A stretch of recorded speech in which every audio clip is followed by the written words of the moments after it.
Thank you everyone for coming. I noticed that the title of my talk was not in the booklet that they gave you because of a delay with emails. So thank you for the leap of faith. Um, so obviously, thank you everyone. Thank you the people at Breaking Convention. Thank you, Julian. Hello YouTube. I think they're recording, and my parents are watching, even though they don't really speak any English, but that's fine. So for the next 20 minutes or so, I will be talking about weird experiences. So let me start with the weirdest of experiences, which is being here physically in front of you.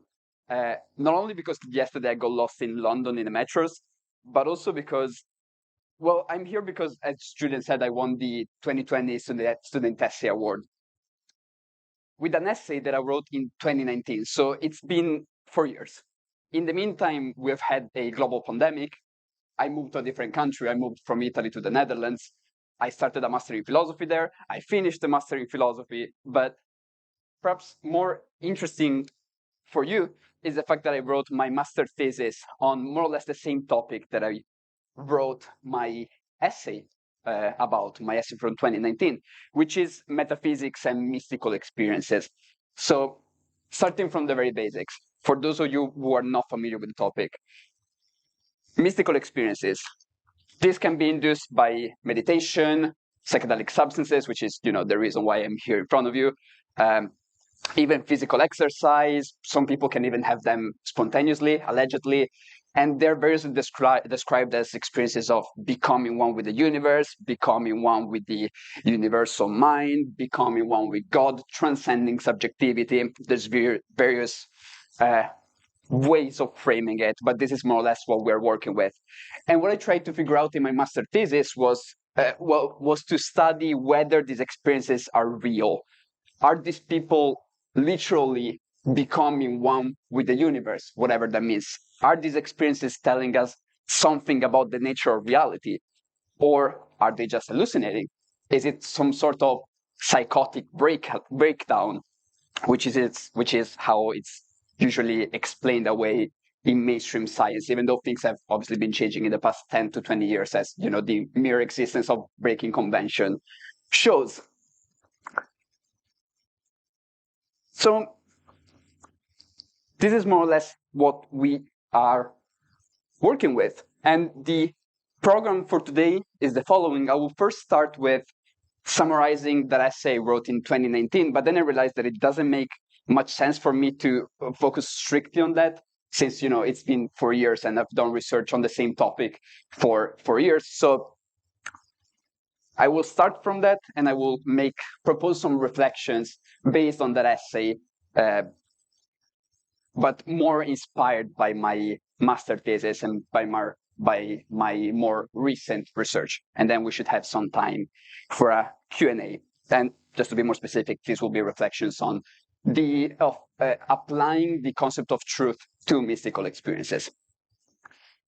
Now, what I did in my essay at the time was to propose an interpretative framework, or the way I phrased it in a very wordy way was a metaphysical framework to interpret mystical experiences. And my hope was to clarify the nature, or at least the phenomenology of these experiences. And my framework comes from Schelling, Friedrich Wilhelm von Schelling, and he's a German idealist. That's the period that more or less coincides with Romanticism in Germany. And it's pretty funny. He's now very rarely studied. People prefer to focus on Hegel, who's the big famous German idealist. Even Bertrand Russell, who wrote what's likely the most famous book on the history of Western philosophy ever, only spends a few lines on Schelling, and one of them is, and I quote, "Philosophically, though famous in his day, he is not important," which I find genuinely funny, and I obviously disagree. And that's something that I also try to prove with this essay. And specifically, what I'm using as a framework is Schelling's so-called identity philosophy, which is a phase of his overall philosophical system, and you will see in a minute why it's called like that. Now, the two main concepts that Schelling makes use of are the concepts of subjective and objective. These are kind of hard to translate in modern scientific or even philosophical terms, but generally speaking, subjective stands for individual consciousness. It's the individual experiential opening onto the world that human beings are. And objects or objective stands for external. So whatever the subject experiences as external to them. So we can understand them as synonyms of internal and external, and they are codefined. So what is not external is internal, and what is not internal is external. This will come in handy later, but don't worry, I will remind you. Now, Schelling believes that the reality, our everyday experience, our everyday reality that is based on this distinction between subject and object, between internal and external, is an illusion. It's a creation of the human imagination, as he puts it. And this is far from being a new idea. You will find it everywhere in the literature on mysticism, in the literature on psychedelic substances, even throughout the history of philosophy. However, now we get to the more interesting part. He believes that beyond this distinction, once we transcend this distinction between internal and external, we find a fundamental unity. And it's interesting to see how he conceptualizes this unity. First of all, he believes it is eternal. And this reasoning is quite old. You also find it in St. Augustine, for example. And the idea is that to have time, also to have space, but focusing on time, you need distinctions. You need to be able to separate a moment from the next moment from the next moment. You need to be able to see humans aging. You need to be able to see objects corrupting. You need to be able to hear words or sounds coming and going. And to have this, you need distinctions, obviously. But by definition, in unity, you cannot have distinctions. Therefore, in unity, there's no time. So that's the first point. And then, and this is the more interesting part, he says that this unity of reality, his technical name for it is reason, he also calls it God later in his life, is an undifferentiated unity of subjective and objective. What does that mean?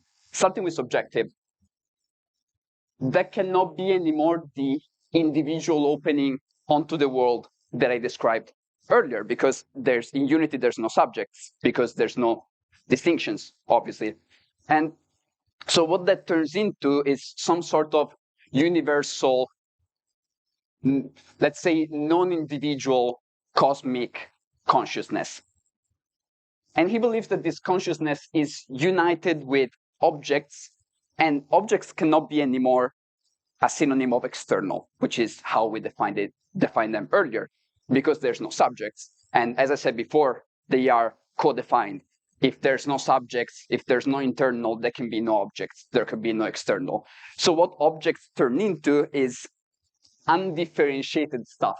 They cannot even be called matter yet. And it's the stuff that the human imagination then takes and makes into the objects or of our everyday experience of the world. So Schelling's God, Schelling's unity of reality is an eternal, undifferentiated unity of universal consciousness and stuff. Cool. Why? Why are we doing this? So Schelling's reasoning is strictly philosophical or logical. And it wouldn't really convince that many modern readers. However, he does have one interesting insight that I believe is quite interesting for us. He says that art, or the artistic genius more specifically, can glimpse beyond our illusory experience of reality into this fundamental unity. And this is also not a new idea. This is a typically romantic idea, which is the period in which Schelling was writing. Even more interestingly, you find this idea very often in the literature on psychedelic substances and in the literature on mysticism. For example, one essay that many of you will have read is The Doors of Perception by Aldous Huxley.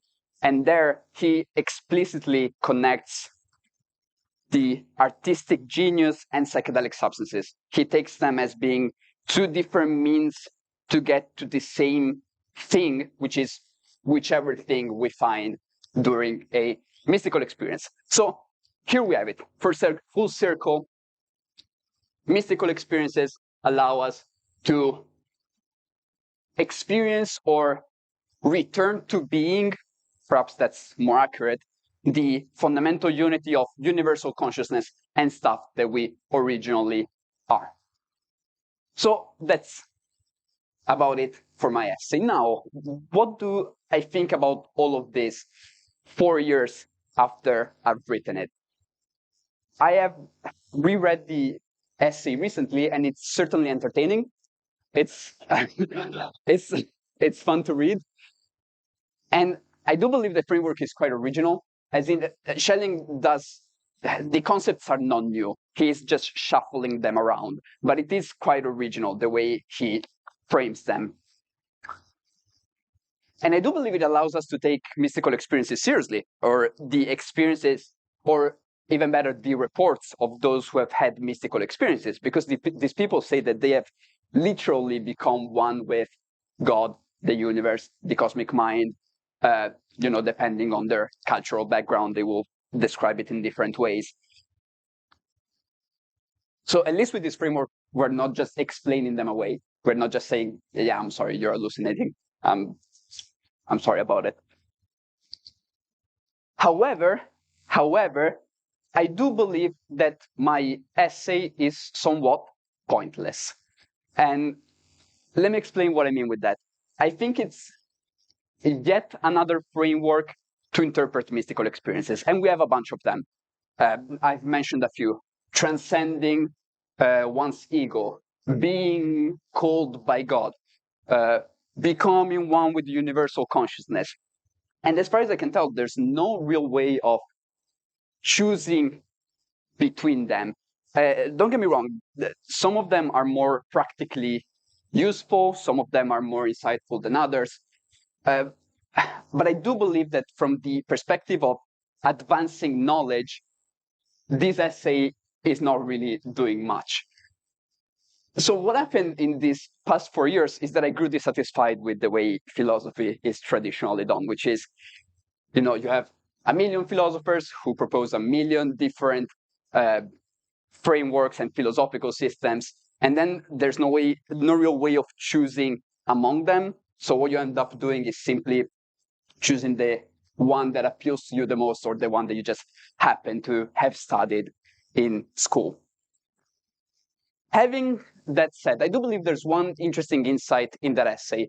And you will remember Schelling says that our everyday experience of reality based on the internal-external distinction is an illusion.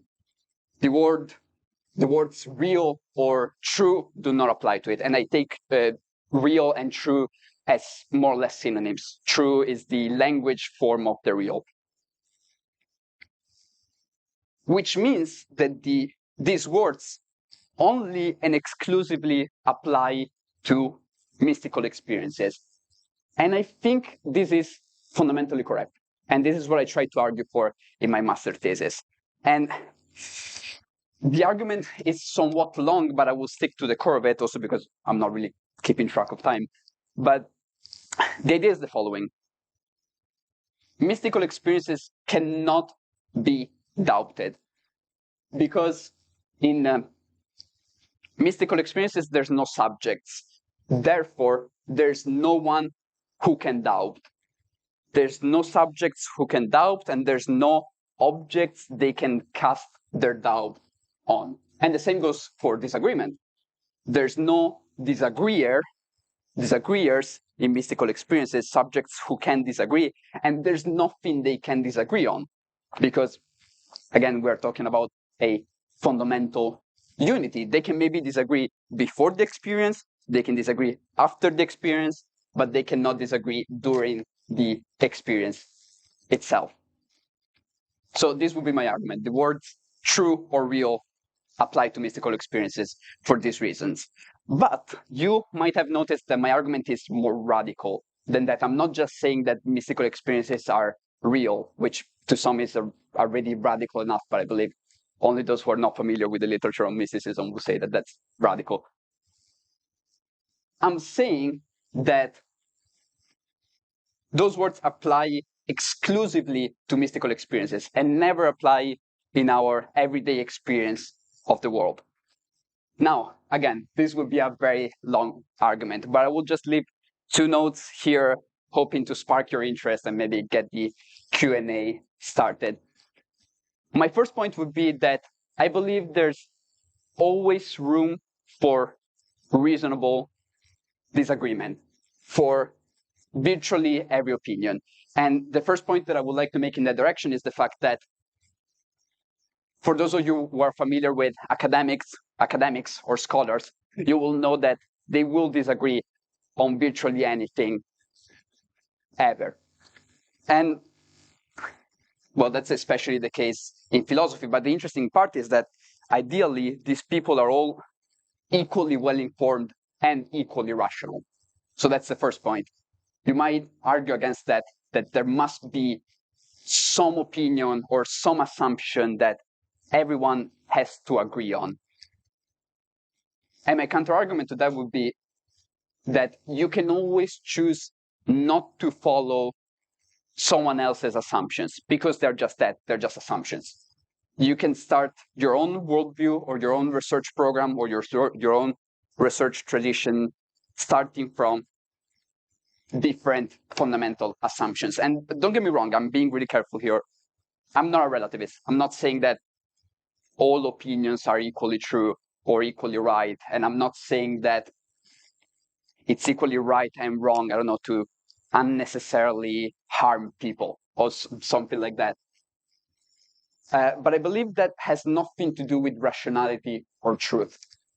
There's worldviews in which it is internally coherent to unnecessarily harm people. And there's different ways of choosing among worldviews that has nothing to do with truth per se. But for example, whichever worldview is more practical or whichever worldview solves the biggest amount of problems without causing any further problems.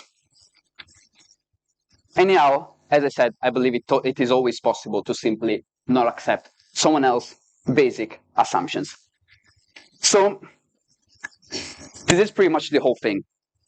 Summarizing, my final statement would be that the words true and real exclusively apply to mystical experiences because in mystical experiences there are no subjects who can disagree on the mystical experience itself. So truth is sort of a matter of direct experience rather than rational argumentation. And at the same time, truth never applies to our everyday experience of reality because I believe there's always room for reasonable disagreement on virtually any opinion ever. And I'm curious to hear what you think about this. Thank you.